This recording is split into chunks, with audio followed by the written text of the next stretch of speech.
परिवार के साथ ही आप आगे अब सड़कों पे बीजेपी ऑफिस का घेराव करने, क्यों?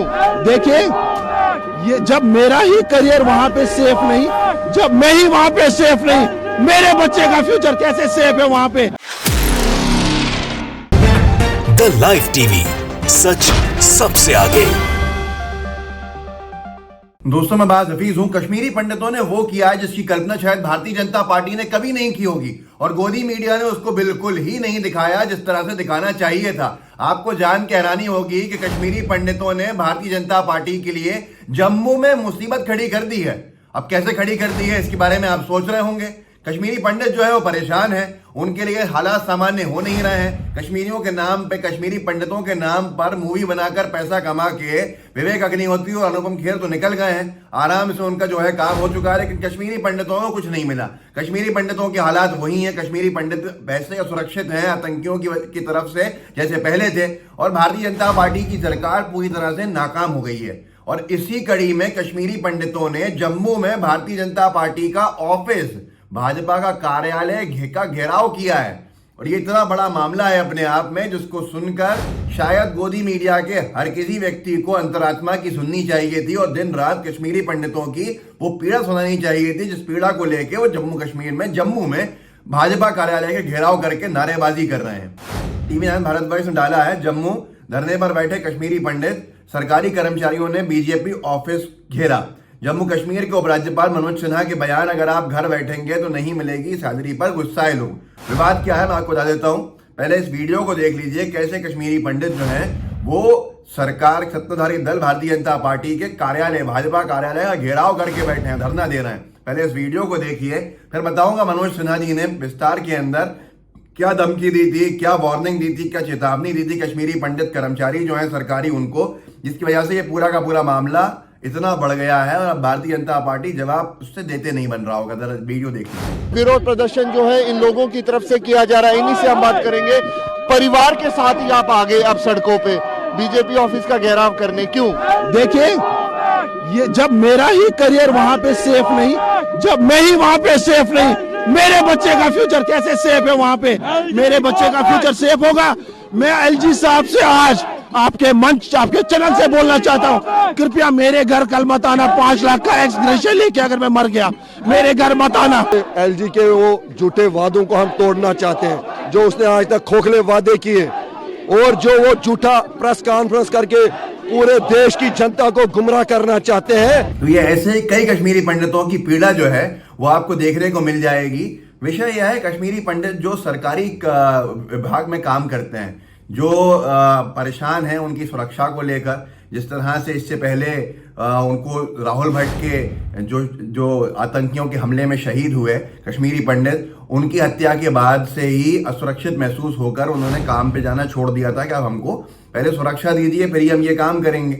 और इसके बावजूद भी भारतीय जनता पार्टी की सरकार नाकाम दिख रही है वहां पे। और कश्मीरी पंडित जो कर्मचारी हैं उनसे मनोज सिन्हा साहब ने साफ कह दिया 2 टूक कि आप जाइए, नहीं तो आपको जो है हम वो नहीं देंगे, सैलरी नहीं देंगे।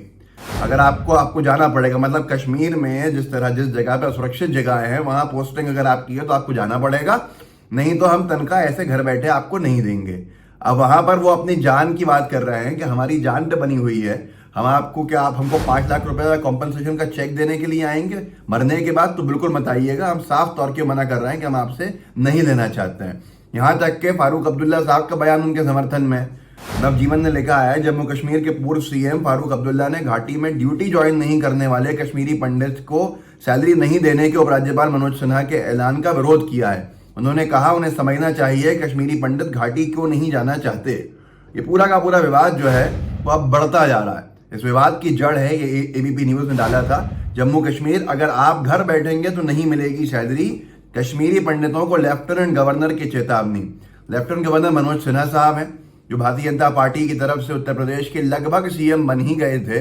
अगर योगी जी बीच में विधायकों से प्रेशर नहीं डलवाते, जब योगी जी पहली बार मुख्यमंत्री बने तो मनोज सिन्हा जी का लगभग नाम तय हो गया था, मीडिया के अंदर आने भी लगा था, उन्होंने अपने मान्यता वाले मंदिर का दर्शन भी किए थे और ईश्वर से आशीर्वाद लेने के लिए भी गए थे। ये सारी की सारी चीजें भी वहां पर हो गई थी, लेकिन अब वो खैर नहीं बन पाए मुख्यमंत्री, तो अब उनको लेफ्टिनेंट गवर्नर बना के जम्मू कश्मीर भेजा गया। मतलब कद्दावर नेता है भारतीय जनता पार्टी के। और उस पूरे के पूरे विवाद से ही ये पूरा मामला जो है भाजपा कार्यालय का घेराव हुआ। कश्मीरी पंडित एबीपी न्यूज ने लिखा, लेफ्टिनेंट गवर्नर मनोज सिन्हा ने भी साफ कर दिया कश्मीरी पंडित कर्मचारियों को जम्मू में स्थानांतरित नहीं किया जाएगा। जम्मू कश्मीर में कश्मीरी पंडितों का ये मांग थी कि हम घाटी नहीं जाएंगे, हम वहाँ सुरक्षित हैं, हमारी पोस्टिंग जितने अगर रिमोट एरियाज के अंदर है वहाँ हमारा जीवन सुरक्षित नहीं है। राहुल भट्ट की हत्या के बाद से उन्होंने साफ कह दिया था कि हम जम्मू में पोस्टिंग कर दीजिए, हमारी कहीं भी कर दीजिए। तो नहीं हुई पोस्टिंग, जाना उन्होंने बंद कर दिया। तो लेफ्टिनेंट गवर्नर साहब जो हैं एलजी साहब कश्मीर के, मनोज सिन्हा साहब बीजेपी के कद्दावर नेता रहे हैं, उन्होंने दो टूक कह दिया कि आपको हम सैलरी घर बैठ के नहीं देंगे और आपका ट्रांसफर भी नहीं करेंगे। जो मनोज सिन्हा साहब की तरफ से एबी ने लिखा, उन्होंने साफ कर दिया कश्मीरी पंडित कर्मचारियों को जम्मू में स्थानांतरित नहीं किया जाएगा। इसके बाद से ही हंगामा खड़ा है और हंगामे के ऊपर कोई ये नहीं कह रहा है कि भारतीय जनता पार्टी की सरकार की कितनी बड़ी नाकामी है, लेकिन ये इससे पहले भी कई बार हुआ है, ये आज की तारीख की बात नहीं है। पंचजनिया ये ट्विटर हैंडल जिनका है भाजपा का ही ये पूरा का पूरा मुखपत्र कहलाता है। इसने लिखा था कुछ महीने पहले, जम्मू कश्मीर में 350 कश्मीरी पंडित कर्मचारियों ने एक साथ उपराज्यपाल को भेजा अपना इस्तीफा। कश्मीरी पंडित राहुल भट्ट की हत्या के विरोध में दिया इस्तीफा। इन्होंने इस्तीफा तक दे दिया था, अगर आप हमें कश्मीर में रखना चाहते हैं तो हम साफ तौर के ऊपर वहां पर हम नौकरी करने को तैयार नहीं है। विनोद कापड़ी साहब ने डाला था उसी जमाने का, जब कश्मीरी पंडित राहुल भट्ट की हत्या हुई थी तो उसके विरोध में जब कश्मीरी पंडित आए थे तो आंसू गैस के गोले छोड़े गए थे उनके ऊपर। ये कौन किसकी पुलिस है? बीजेपी सरकार की पुलिस है, केंद्रीय सरकार की पुलिस है। बीजेपी केंद्र शासित राज्य है क्योंकि, तो वहां लेफ्टिनेंट गवर्नर उनके बैठे हैं, सीधा आरोप बीजेपी की सरकार पर रहा। कापड़ी साहब ने लिखा था कि आप मोदी राज में कश्मीरी पंडितों को एक कश्मीरी पंडित राहुल भट्ट की नृशंस हत्या का भी विरोध करने का हक नहीं है। प्रदर्शनकारियों पर आंसू गैस के गोले, ये बर्बरता क्यों? फिल्म के प्रमोशन को राष्ट्रीय दायित्व समझने वाला गैंग कहाँ है अब? मतलब इस तरह से आज मैं दिखाऊंगा तो यहाँ पर वायलेशंस होंगे, लेकिन आप सोचिए, हैरान कर देने वाली बात है कि इस तरह से जब वो कश्मीरी पंडित पहुंचे अपने साथी की हत्या के प्रदर्शन में कि हम सुरक्षित नहीं हैं, इंसाफ मिले सारी चीज़ों के लिए, तो उन पर आंसू गैस के गोले दागे जाते हैं।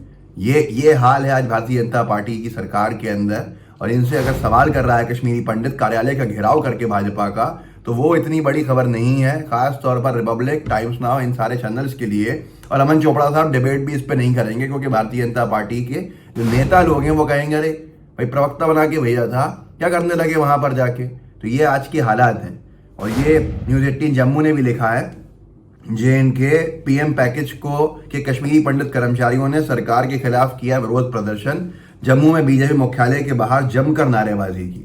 ये इतना हालात बढ़ चुके हैं, इतनी स्थिति बढ़ चुकी है, लेकिन उसके बावजूद भी आज कोई चर्चा करने को तैयार नहीं है। जो कश्मीर में बड़ी बड़ी बातें करते थे, आज की तारीख के अंदर आप उनसे क्या अपेक्षा करते हैं कि वो एक लफ्ज नहीं बोल रहे हैं। सरकार में बैठने के बाद भाजपा के नेता लोग, अगर आप ये देखें तो मैं आपको दिखाता हूँ, यहाँ पर सिर्फ कश्मीरी पंडित असुरक्षित नहीं है, कश्मीरी मुस्लिम भी असुरक्षित है वहाँ पर, क्योंकि आतंकी हमले किसी का धर्म देख के हो ही नहीं रहे हैं। कश्मीरी पंडित के साथ साथ कश्मीरी मुसलमान जितना वहाँ मारा गया है उसकी भी कोई गिनती नहीं है।